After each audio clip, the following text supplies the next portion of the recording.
أعوذ بالله من الشيطان الرجيم.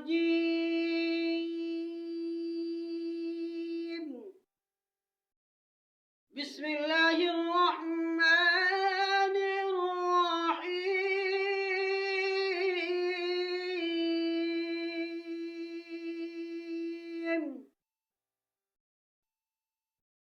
سبحان الذي أسرى بعبده ليلا من المسجد الحرام إلى المسجد الأقصى الذي باركنا حوله لنريه من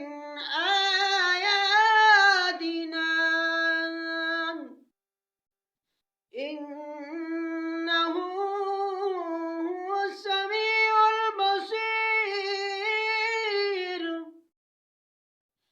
وآتينا موسى الكتاب وجعلناه هدى لبني إسرائيل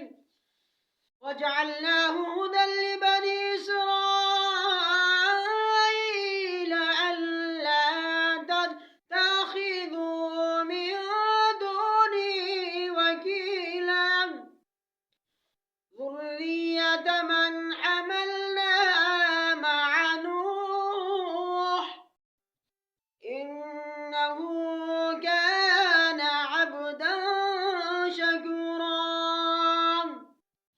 وقضينا إلى بني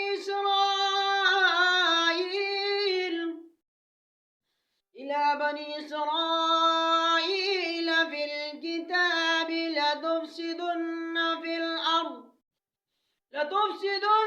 الأرض مرتين ولتعلن علوا كبيرا.